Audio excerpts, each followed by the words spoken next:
Welcome to the Big Gay Fiction Podcast, the show for readers and writers of gay romance fiction. If you can read it, write it, watch it, or listen to it, these two guys are going to talk about it. Now, here are your hosts, Jeff Adams and Will Knaus. Welcome to episode 16 of Jeff and Will's Big Gay Fiction Podcast. I'm Jeff. And I'm Will. And here we are. It's our Sweet 16 episode, yes, for which we have no party planned, but there you go. Mm-hmm. We want to wish our listeners well who were on the East Coast this weekend as Winter Storm Jonas came through and dropped way too much snow on everybody from Virginia all the way up through at least New York.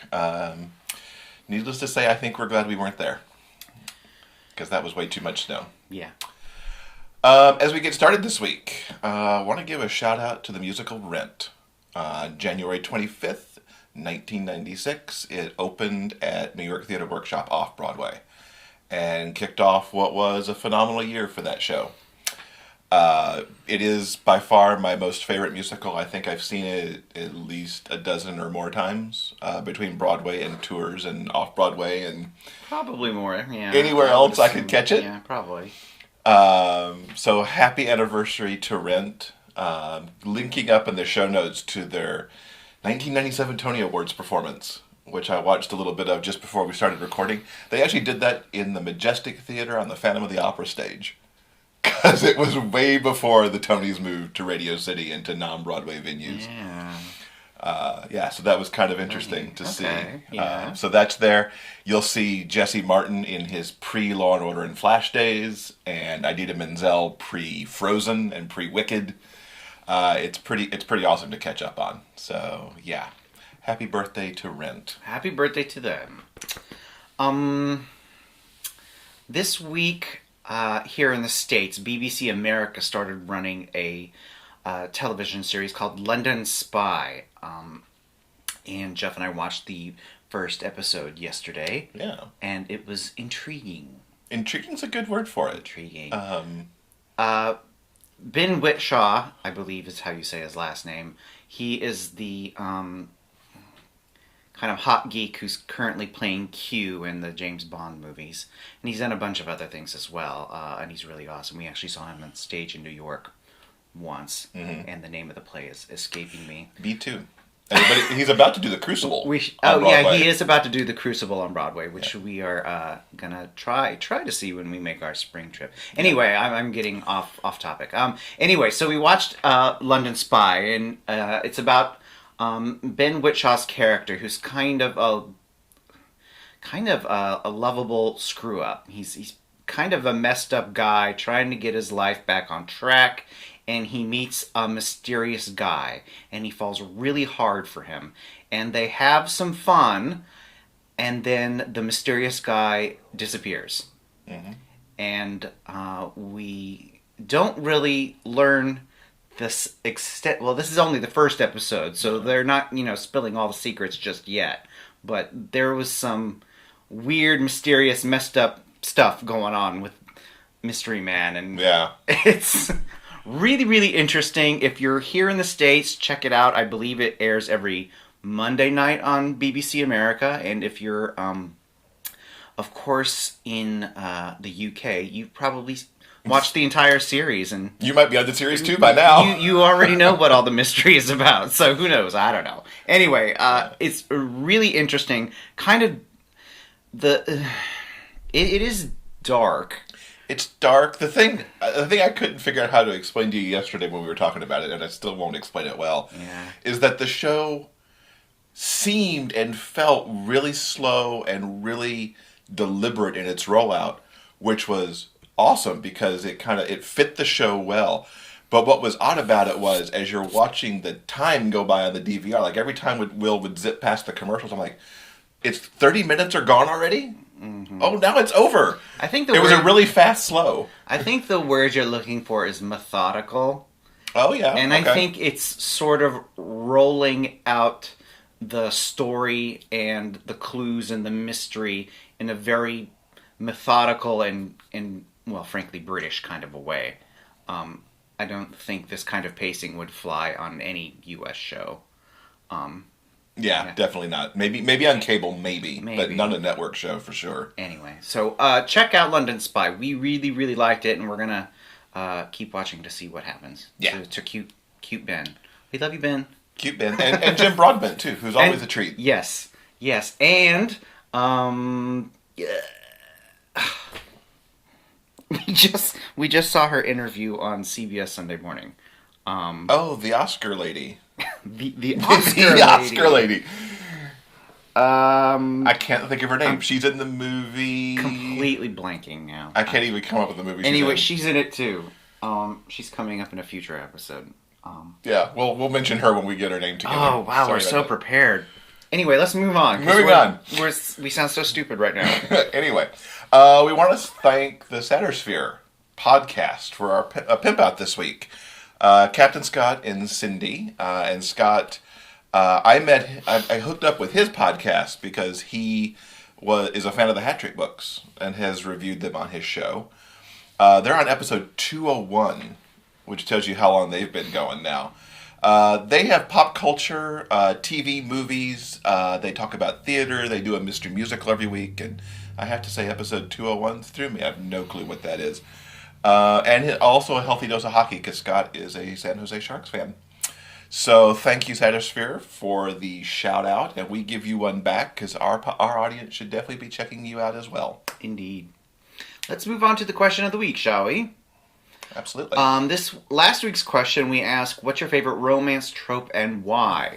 Here are a few answers we received. Anya mentioned that enemies, that's the word, enemies to lovers and friends to lovers are my two mushy, guilty pleasures. There's something alluring and cute about people experiencing an epiphany on why they've had such strong emotions towards someone, but not really recognizing it for what it is. I live for that journey of clarity, self-awareness, and discovery. Thank you, Anya. Devin started out with love athletes, duh. Yes, this is not surprising. This Devin is Devin Rhodes, who is co-author of the International Men of Sports series. So, of course, she loves athletes. Mm-hmm. Very much so. But then she went on to say that a big one for me is lifelong friends who become more as adults, or young first loves who separate and then come back together later in life. Thanks for that one, Devin. Tal mentioned that Gay for You is my favorite. It gets me all the time. You can see all the responses we got to the question of the week on the show notes for this episode. And we are happy to move on to our interview segment now. We have new author Jordan Nasser with us this episode. We talked a little bit last week about his books, Home Was a Fire and The Fire Went Wild, which we've both read and both quite enjoyed. They were good books. So let's get to the interview with Jordan now. Welcome, Jordan Nasser, to the podcast. You're a debut author, getting 2 books out in 2015 with Home is a Fire and then The Fire Went Wild. And Simply Gay Romance book review blog actually named you as one of their debut authors of 2015, which I guess was a great way to end your year. Absolutely. It was a great honor. I was really, really happy with that. I think it's really hard as a debut author to get noticed, and I think that's one of the challenges I faced is sort of navigating these waters of figuring out how to do the other side of the writing, which I don't know how to do, which is the self-promotion. Right. It's always a challenge, I think, for any author, really, because we just all want to write books. Exactly. I would like someone else to do the hard work. Exactly. So since you are new, introduce yourself to our listeners who may not have found your books yet. Sure. My name is Jordan Nasser, and I'm an American living in Stockholm, Sweden, actually. I was raised in Tennessee in the South, and then I lived for 13 years in New York. And in New York, I started working for a company called H&M, which was a clothing company. And I started doing advertising and was eventually asked to move over to a job in Sweden, which I took 7 years ago. I moved to Sweden in 2008 and worked with H&M for an additional 6 years. And then about a year and a half ago, I decided I wasn't having any fun anymore. I wanted to take a little break, do something different, try a new challenge. And I decided to take a year off. And about 3 months into lying on a beach in France and just getting a tan, I thought to myself, I don't want to walk away from this 1 year experience and not have something to show for it other than great experiences or, the aforementioned TAM. And I had always worked with digital things, digital advertising and marketing and social media and video. And everything I did, I realized after I left my work, was nothing I could physically take with me. It was nothing I could hold.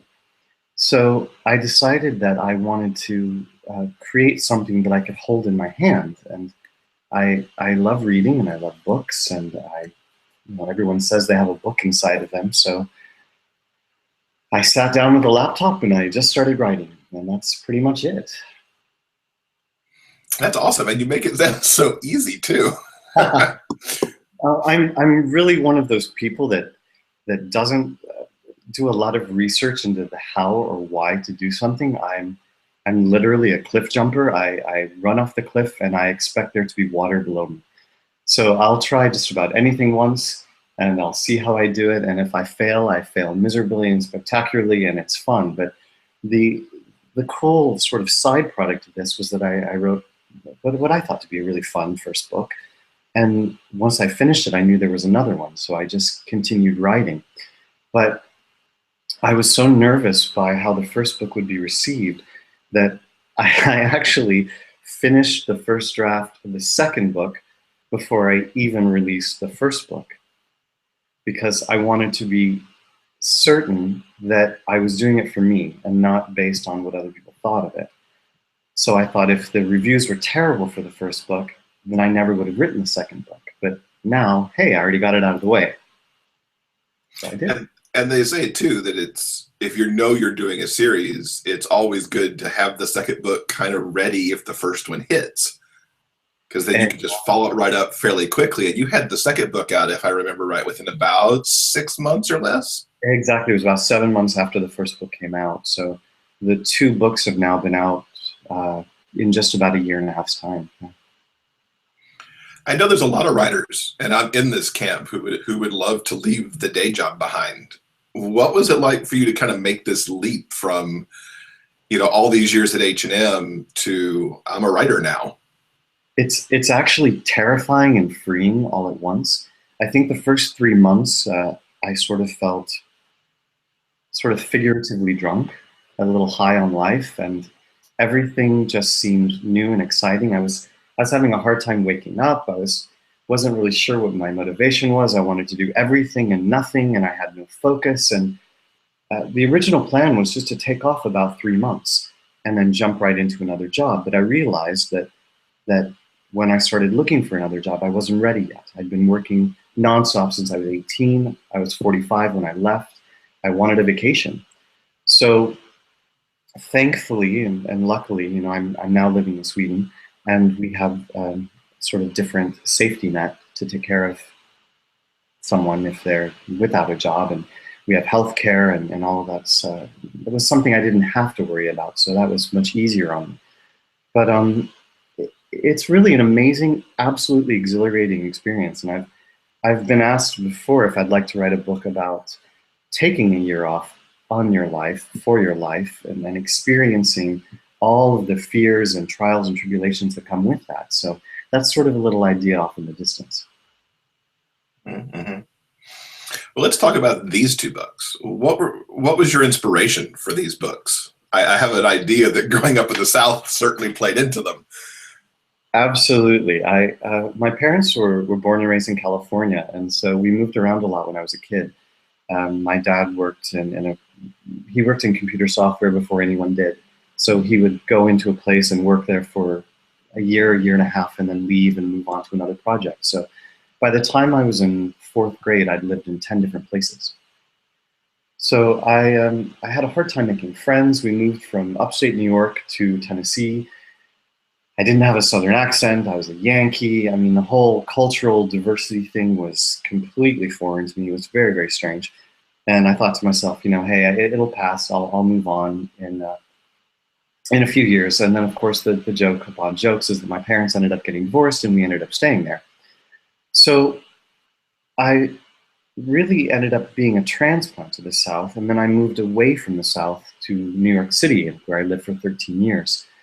And it was last summer, just over a year and a half ago, I had this time off for work, and I decided to go home for a few weeks. And I think going home for a longer period, where it wasn't just a few days to visit friends and family, I was fully immersed in biscuits and gravy and Dolly Parton and Southern twang and my old high school and people I'd known since I was 10, and everyone had different lives now, and we were all older and more mature. And it sort of struck me that the person who I was when I left certainly wasn't the person who I was when I returned just for that trip. And I started going through all these series of sort of stories in my head of what it's like to move away and to come back and sort of be a different person, but be with those friends you've always known. And that's when I started writing the book. So what do the folks back home think of it? You know, I was really afraid, actually. Maybe not afraid is not the right word, but I was hesitant. You know, I wrote a romantic comedy that featured two male leads. And part of my goal with the book and the follow-up was that I wanted to write a book that my parents would be able to read, that they wouldn't be ashamed or embarrassed of. And in that sort of genre of fiction or gay fiction, I just wanted to write fiction. To me, the book is just a romantic comedy that happens to feature two men. And that was part of my goal. I didn't want to write a book that had very heavy sex scenes, and you know, if you're looking for that, it's not going to be in my book. I write more of a soft romantic comedy that has occasional moments of quirky characters and weird moments in life that just pop up. And the reception from my conservative friends actually has been really, really great. And they've all enjoyed the story, and of course, a lot of them recognize moments of themselves or parts of our hometown and things that happened to us while we were growing up. They see that in the book, so it's kind of fun. Did I read somewhere that you did a reading or a signing while you were down there over the holidays? I did. It was quite amazing, actually. A friend of mine, her name is Karen Adams, she sent me an email. She actually helps me to edit my writing. She sent me an email and said, you know, when you're coming home, are you planning on doing a book signing? And again, just to say, I don't know the first thing about marketing myself, which is amazing. I can market a fashion brand and talk about someone else to the end of time, but I'm having the hardest time trying to figure out what to do for myself in terms of getting the word out. So Karen said, well, why don't you do a book signing? There's a great local bookstore downtown called Union Avenue Books, and they love local authors, and we'll set it up. So I did it, and then we promoted it, and then the newspaper wrote about it. I had a feature story in the newspaper that, you know, local hometown boy writes novel, comes home, book signing, that whole kind of thing. And I didn't really think anyone would show up other than, you know, people I went to high school with and friends and family. And we had about 40 people there, I guess. It's quite good. And the bookstore sold plenty of copies. And I walked in the door a little early, and I saw a friend's mother who I hadn't seen in years. And she said, hi, do you remember me? And I said, of course I do. And I turned to my head, and the woman standing next to her was just staring at me and smiling. And I said, are you my fourth grade teacher? And she said, yes. And she had seen the article in the newspaper. So my fourth grade teacher actually came to my book signing, which was amazing. That's awesome. That's awesome. So what are your writing inspirations? You said you read a lot. What were you kind of thinking about as you constructed these novels? Yeah, I'm a huge fan of Armistead Maupin and his whole Tales of the City series. And I loved how it was, in a way, a series of very short chapters that almost had a cliffhanger at every chapter that made you want to go on to the next chapter. And I think that had a big influence on me. Additionally, I love the fact that he wrote this whole world of characters that felt very realistic, that had slightly quirky sides and had faults. And I love that about them, that they have these moments of insanity and craziness, and crazy things happen to them. But this apartment complex full of straight and gay and trans, I loved it. So that was a huge influence on me. Um, I love Douglas Copeland. I love the whole Generation X and that sort of teen angst writing series. I love young adult literature like John Green. I'm a huge beach read kind of person. I love these books that you can take to the beach and get lost in them for 2 days and then go back to your real world and your work and all of that. But in writing these, I wanted to create something that was similar to that, that had this sort of sense of quirkiness and fun, but wasn't necessarily just straight out gay romance. How would you describe your writing process? And actually, and with that, kind of, did it change between the two books? It changed drastically. The interesting thing is that, as I told you before, I really didn't intend to write a book. I just was seeing if I could write a book.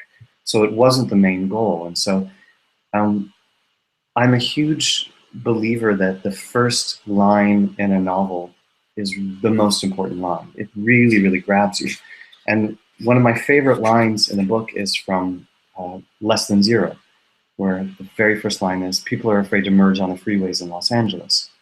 And I love how that sets up the whole feeling of LA and the traffic and the freeway and the tenseness. And I mean, you feel like you're in a video game when you're driving traffic in LA, and I can't stand that. So I was actually waiting in line at a club here in Stockholm well over 2 years ago, 2.5 years ago. And this sentence popped into my head. And it was, "The 4 train is barreling down Lexington Avenue, and I can see the reflection of my face in the glass of the subway door. I'm not pretty." And that ended up being the first line for my first book, Home is a Fire. And I wrote it down on my iPhone, and it just sort of sat there for about a year. And then one day at work, I was having this particularly crappy day, and I just wanted to close out the world. So I closed the office door and pulled out my iPhone and propped it up on my desk, and I retyped that sentence, and I just started writing organically. And the first 3 chapters wrote themselves fairly organically. It was at that point that someone, a friend of mine who's very smart and much smarter than I, said to me, "You can't just write a book organically. It can't just grow. You need an idea of where you're going." So I realized that I needed to sort of pace out the book and what happens next. So then I paced out all of the chapter titles and what happens under each chapter. I put little sort of, I thought of them as Twitter moments, in 140 characters or less, what happens in each of these chapters. And I knew where the beginning of the book was and how it was going to have a moment that caused friction, and then I knew what the end result was going to be, but not exactly how it was going to be resolved. So in a way, the whole first book still ended up being a little more organic because I didn't edit properly. I didn't know that I should edit as I go along. I tried to edit all at the end, and by the time you're at the end, you don't really know what you've written at the beginning. So it was a lot of learning in the first book. When I started to write the second book, it was much more strategic and laid out. I had my chapters laid out fully in advance. I knew my chapter titles. I had a list of all my character names, who they were, how they were related to each other. And now I've fallen into this really nice rhythm where I edit in the mornings for about an hour, and I edit whatever I wrote the day before, and then I'll start writing new material, and I won't edit it till the next day, so it can sort of sit and digest a little bit before I get to it again. Interesting. You really went from being a pantser to a plotter, almost without knowing it. It really sounds like. Completely. I have, that's sort of what I was afraid of, that you would ask questions in this podcast that I would have no idea how to answer because I'm making it up as I go along. I think that's part of what makes your story so interesting, though, because there are always people who are like, I don't know how to start. I don't know where to begin. But I think it's also a matter of you don't really have to know. Sit down and write, and you'll just kind of figure it out as you go. And as you need to know stuff, you'll either ask other authors, because I find the author community to be very giving about, offering up advice. Or you'll go listen to a writing podcast or pick up a book or go to a webinar or, whatever it takes to get you where you need to be. Absolutely. And I think one of the greatest helps was a friend of mine. I went to his wedding last summer, and his mother, Cynthia Toddy, she's an author. And I said, I'm thinking of writing. And she said, well, put something together and just send me your first chapter and I'll take a look at it. And she was very giving in her feedback and helped me sort of come to the realization that I needed a little bit more structure and I needed to flesh things out a bit more with characters. And as you said, other writers have been extremely helpful and extremely giving in their time. I'm so much so that I'm amazed how helpful people have been. When I finished the first book, and I hadn't really edited it fully, I also put a message on Facebook to all of my friends and said, hey, does anyone want to read my book in advance and help me with some editing? And I didn't realize at the time that I should have been very specific about what kind of editing. So I learned that afterwards. I learned that I should have said, you take a look at typos, and you take a look at grammar and sentence structure, and you take a look at character development and story development, and you just take a look at the overall sense of, am I making a fool of myself? Is this good? Is this bad? And so I ended up with a bunch of comments that basically said, oh, we love it. And that's all I got back. It wasn't really helpful. So on the second book, it helped me to realize that you can take advantage of your friend's help in editing, which was truly wonderful. Yeah. So this question kind of really came up from my husband because I didn't actually notice this when I was reading the books, because it's not something I tend to pay attention to as long as the story's working. Right. In the first book, you wrote present tense, and in the second book, it flipped over to past. Yeah. And I was wondering if that was deliberate or if it just felt right organically, or kind of what the thought was of moving from book one to book two and kind of changing up what the point of view was. Yeah, in the first book, those first 3 chapters, they actually feel a lot different from the rest of the first book, and that's because they were written at such a different time. And the beginning of that first book is very present tense. It's very much about how the main character, Derek, has been living in New York for 12 years, and he's fed up with his life. He wants a change. And in some ways, of course, it's a little bit of my own story, but I think that I took a lot of it very first-person present to heart, that I wanted to really portray that this was happening to him right now. And then I got into a lot of grammatic traps that I didn't realize I had set for myself by writing a first-person story, which I realized probably, I don't know if it's difficult or smart or stupid, and that would be an interesting question for other writers. Do they find that writing first person or third person is easier? But somehow my first person switched from present to past, and I just stuck with it because it was much easier to stay with things that had happened, because then I could tell stories about things that had happened rather than having to have that character be present every time something happened. Mm-hmm. So I had these strange grammar issues. In the second book, I started to realize that he didn't have to be present in every situation, even though I was writing first person. People could tell him stories secondhand. So I learned a few more tricks in the second book, but I would definitely say that the immaturity of my writing is definitely there in the first book, and those mistakes, I don't know, now I find them endearing, but it's kind of like in the digital world, if you have an app, you put it out and you make mistakes, but you just do it and then you try and fix it later. Yeah, and like I said, it didn't bother me. I didn't even really notice it because the story had me moving along right at such a good pace, and I was enjoying it that I didn't even catch it. Right. And my husband found it because he is not a fan of first person present. He's not really a fan of first person, although I tend to write in first person a lot, although first person past. It's difficult. And I also had a lot of people comment on verb tenses, but I can make a lot of excuses about Southern grammar.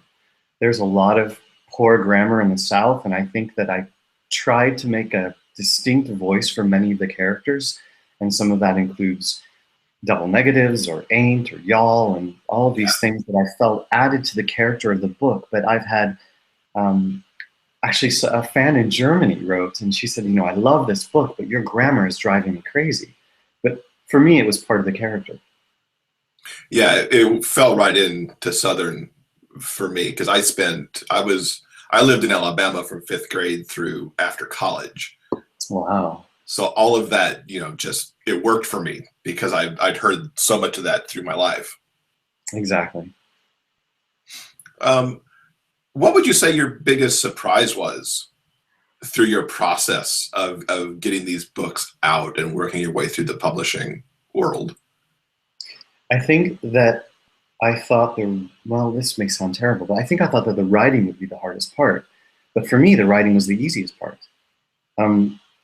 Writing came very quickly, very easily to me. The writers that I showed my work to, that I was showing them first drafts, they were saying, we hate you, these can't be first drafts. Your story is too good and it's going too quickly, and you've made character development and you're giving us surprises and cliffhangers, and they said, you're doing everything right. How do you know this without having been taught that? So the surprise to me came after. All of that hard work, the editing and then the marketing, is immensely more difficult to me than the writing. And I think that was the biggest surprise. I also thought very, very naively, which is funny, that all 1,400 of my Facebook fans or friends, who are really friends, I know them all, I thought they'd all buy the book the first day. I thought they'd all rush out and buy it and jump on Amazon, and I'd sell 1,000 copies within a week. And that was, of course, a big surprise, that it's difficult to get the word out, but not only that, it's difficult for people to follow up and actually purchase your book and take that step to spend money either on your paperback or your Kindle. And there were a lot of missteps along the way, but I learned a lot and I'm still learning. So I'm grateful for that.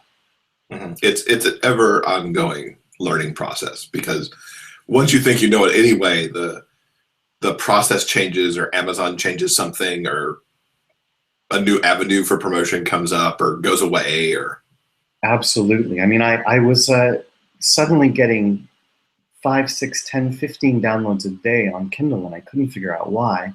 And I realized I'd been placed on a top-rated list on Kindle. But as soon as I took my book off Kindle Unlimited, they remove you from all of their sort of internal lists, and then all of those reads went away. So it's very strange, all these learning processes. So do you have advice for other authors who are preparing to make a debut? In making a debut or in writing? I'll go both. Okay, in writing, I would say everyone should try it. It's absolutely about treating it like a job. It's about carving out 2 hours a day and saying, I will sit in front of this computer or this notepad for 2 hours a day. And if I write 50 words, great. If I write 5,000, incredible. But you have to treat it in a very structured way. And that, I don't think it was so surprising for me, because I'm very creative yet very organized and structured as well. The other advice in terms of marketing was, you can't expect people to just simply fall over and say, yes, of course, we love your book, we'll talk about it. It doesn't matter how many friends you have, how many contacts you have. I have friends who work for publishing companies, friends who are editors for magazines, friends who work in fashion and media across all sorts of spectrums, and very few of your friends are willing to call in that favor to actually help you out. You really have to do this on your own. And that means doing the research and finding different avenues that you wouldn't consider. I mean, this is part of the reason why I reached out to you. A friend of mine said, hey, if you're not having luck with Twitter or with media, then try a podcast. And so I went to the podcasts and I looked for fiction and literature and sort of tried to narrow it down to gay, which is kind of harder on iTunes to find this. And that's how I found you. So a lot of it was cold calling, and it's been surprising. I sent an email to the Advocate of all places, but I wrote to Neil Broverman, who's the editor of the Advocate, and I said, hi, here's my story. I used to be the head of digital for H&M. I wrote a book called Home is a Fire. It's a debut gay fiction novel. Would you like to have an exclusive excerpt of the first chapter, and he actually did. So take some risks in writing cold calls, cold mails, cold Twitters. I can't tell you how many times I've, stuck Andy Cohen or Ellen DeGeneres on my Twitter feed, or RuPaul, but I just think that one day it will work because other things have, so something must. Mm-hmm. I mean, you hit that right. You hit two things that I think will resonate with a lot of people. It never hurts to ask. And if you don't ask, they're not going to say yes or no because they don't know about you. Absolutely.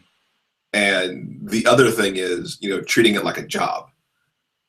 I pivoted my own writing from being, I'm a writer over here on the side, to at the top of 2015, it's like, this is going to be a business now.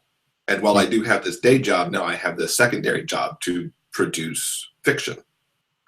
And it changed my mindset, and it changed a lot of stuff, how my head worked, and it's really helped drive me forward. So I think those two things are awesome advice. Absolutely. The other great advice for me was learning just for myself when to edit and when to write. So I separated the two of them. So as I said, I edit in the morning and then I write in the afternoon fresh, so that I'm editing every single day what I wrote the day before. Because I found that if you wait too long, it's like doing the dishes. If you let them stack up, you don't want to do them. So it's just the next morning I edit what I wrote the day before. As I said, sometimes it's 50 words and some days it's 2,000 or 3,000. And that has helped me immensely, because now I'm at the point where I'm about 28,000 words into my third book. And the whole path trajectory of the book is planned. And it's so heavily edited now. I've gotten to be such a pro at this that I feel like by the time I'm done with what will officially be known as the first draft, I'll almost be done, which is great, because then I can get some great feedback from my friends who are helping edit. Mm-hmm. So what is coming up for you this year? You say you're 28,000 words into this book. What do we have to look forward to this year? I would like to finish this third book. I got a little bit derailed with all of the marketing and working for first book and second book, Home is a Fire and The Fire Went Wild. So the third book will take me some time to finish. So I'd like to get that out there, hopefully by the end of the summer. And then I have to decide what I'm doing with these characters. I have another series in my head that I've been gestating, and you as a writer, you know this. I mean, you have these ideas in your head that they sort of find their way out in some way, and you take notes all the time. So I'm continually on my iPhone at parties writing down funny things that my friends are saying, and they all say, is that going to end up in your book? Maybe not. But I'm always taking down notes. So in this next year, I'd like to finish that third book, and I'd like to start on a new series. Is this third book another in the Home is a Fire series? It is. It will finish it out, I believe. It's so funny. And do you find that as you're writing, the characters tend to take on a life of their own, and sometimes they do things that you didn't plan? Oh, absolutely. Yeah. And I think that's amazing.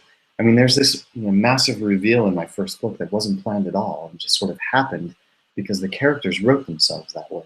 And I loved it because it made me push myself to write the story into a new direction that I hadn't planned, and it opened up all these extra doors, which were amazing. Mm-hmm. I try not to overplan a book so that I leave myself open for that to happen. Smart. Or for when it inevitably happens, it means I don't have to, rip a whole bunch of stuff out because I wasn't that, finitely planned that I couldn't let it happen anyway. Exactly.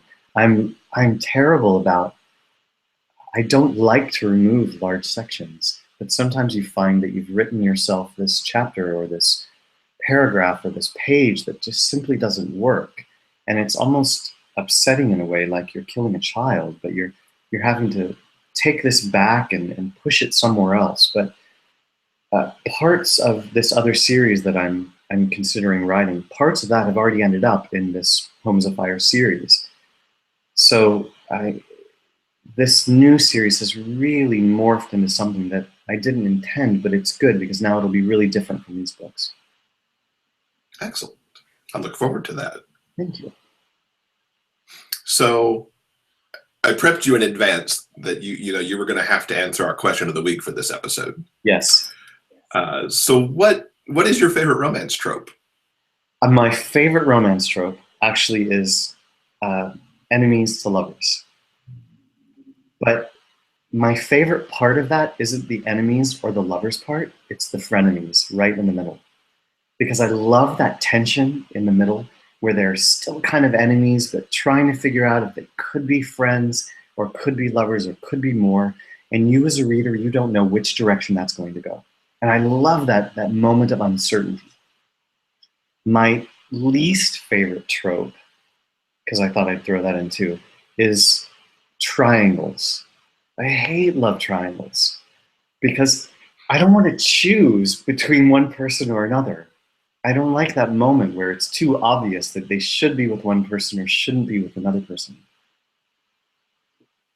So now it makes complete sense why Home is a Fire is the way it is, because you wrote to your favorite trope. Yeah, I wrote a lot about my favorite stuff in there. A lot of my friends have recognized themselves, which is kind of funny. Okay. So what do you want to ask our listeners for the question this week? I actually thought about this morning because, I live in Sweden. I live in Stockholm. And in summer, we have about 22 hours of sunlight during the day. In June, July, August, it can be up to 20 hours of sunlight, which is crazy. And then in winter, right now we have around 20 hours of darkness. So I think the sun went down at 2:30 this afternoon. So it is extremely dark here. And I also tend to read a lot during summer when I'm at the beach, but I tend to not read very much in winter. So my question for your viewers is, how do the seasons affect your reading?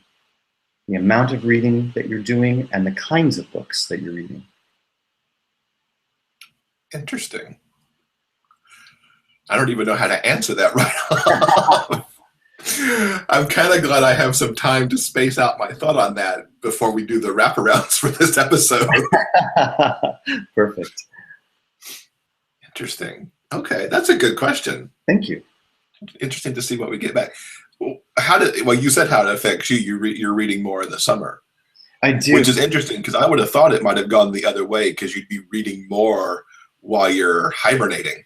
I think the reason for that is again because I'm living in Sweden. In Sweden, we tend to hibernate a lot in winter and go to the gym, and we're not very social. But in summer, you leave your apartment the moment you wake up and you don't come home till 3 a.m. because you have all of this sunlight. So in summer, I tend to not go to the gym. I'm at the beach a lot, or I'm biking or running, or I'm with my friends, I'm going out, and I can't make myself work, which means write for me. So I write very little in the summer. So in that time, I'm always reading. I'm devouring books. I'll read a book or two. I'll read 2 or 3 books in a week just to get through them really fast. In winter, I'm hibernating more, and I want to work as hard as I can. But when I'm writing, I can't read someone else's work because it really affects me. So when it's winter, I don't read very much at all. So then in spring and summer, I have to catch up on all the books I missed. I like that, yeah. Because I know what you mean about the difficulty of reading and writing. I'm trying to read more this year in general because I didn't feel like I read quite enough last year. Right. Anything else you want our listeners to know about your writing? I just wanted to say that I'm really grateful for people who take a chance on unknown writers. I mean, there are so many of us out there, and it's been really amazing getting to know so many people in this community and really reaching out to others who are trying to do the same thing that I'm doing. And I think that finding these moments, like meeting you, people who are taking a chance on someone new, I'm extremely grateful for that. So the advice to new writers is, just as we said, try and get those doors open and just take a risk. And I'm glad you did. I'm glad you stepped forward and said, hey, I'd like to talk. Because not only, we got a good interview here for our listeners, but I got to read 2 great books. Fantastic. I'm so glad. Because I really fell into them and enjoyed them. And I thought your Tales of the City kind of connection was very apt because there's a vibe of that kind of in there. Perfect. I think I even saw somebody reviewed that way on Amazon, that it felt very Tales of the City. I would love to have a conversation with him one day. That's my dream. Absolutely. Yeah. So what's the best way for the listeners to keep up on your projects? I'm very easy to find, Jordan Nasser. There aren't very many of us in the world. I'm on Facebook. I'm on Twitter. I'm on Instagram. I'm on Goodreads. I'm always looking for new reviews on Amazon and Goodreads. So I'm so appreciative of those. I answer emails. I write back. I tweet back. So create that conversation, start that conversation, and I'll be glad to talk to you. Excellent. We'll link to all those sources in our show notes for this episode. Thank you so much. So Jordan, thank you so much for joining us, and look forward to seeing what's coming out later this year. I had a great time, and I look forward to hearing your future podcasts. That was a great interview with Jordan. Mm-hmm. I'm really glad that you had a chance to sit down and talk to him. I didn't take part in the interview because when you sat down and talked to him, I hadn't read those books yet. I am happy to say that I finished the second book last night, and I loved them. Loved them both. You compared them to, what was it? As a combination of Steel Magnolias and Tales of the City. Yes, and I think that is perfect. A perfect description, and I loved both books a whole bunch. I cannot recommend them enough. Yeah. Looking forward to the third. Yes. Yeah. Woohoo, Write faster, Jordan. Yeah, please do. I can't wait. So we're excited that Jordan is offering up to our listeners signed paperback copies. You may have heard in the interview he lives in Stockholm. He's willing to ship these paperbacks anywhere in the world they need to go. And the way that you can get in on the giveaway is to answer Jordan's question of the week. And now in the interview he asked, how do the seasons affect your reading? The amount of reading that you do and the kind of books that you're reading. I actually had to go back to my reading list from last year to kind of figure out if I'm a seasonal reader. And normally I would say yes that I am. I would have guessed that I read a little bit less in the summer. But as I looked back at my 2015 list of things that I'd read, it didn't look like I had a season in particular. I only read one book in September, oddly for some reason, but for the rest of the year, I averaged, at least 4, maybe 5 books every month. So there doesn't seem to be a season for me personally when it comes to the amount of books I read. As to the kind of books I read, I don't think there's a season for that for me personally. I think, that's just a spur of the moment thing. Like when you finish a book and you set it down, picking out what you're going to read next is just sort of like a spur of the moment thing. Yeah, it's like, ooh, I'm going to read that. Yeah.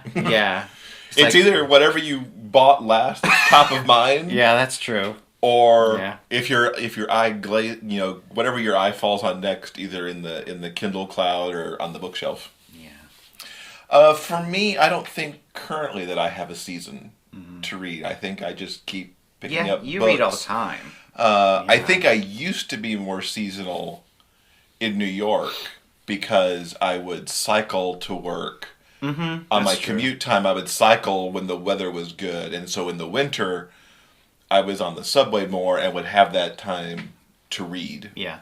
And I think that was a seasonality, but I don't think it ever affected the kind of book I was reading. Because much like you, it's like, finish that and like, ooh, I'll read that. Yeah. And off I go. Yeah. So you can leave your answer to this question on the show notes page for this episode at biggayfictionpodcast.com.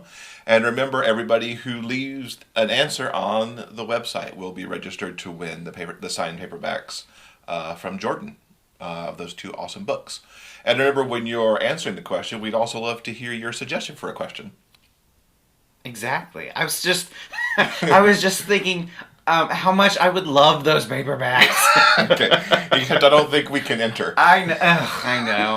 I'm not eligible. So yeah, please, if you have read them, you know how good they are, and the paperbacks would be awesome to have.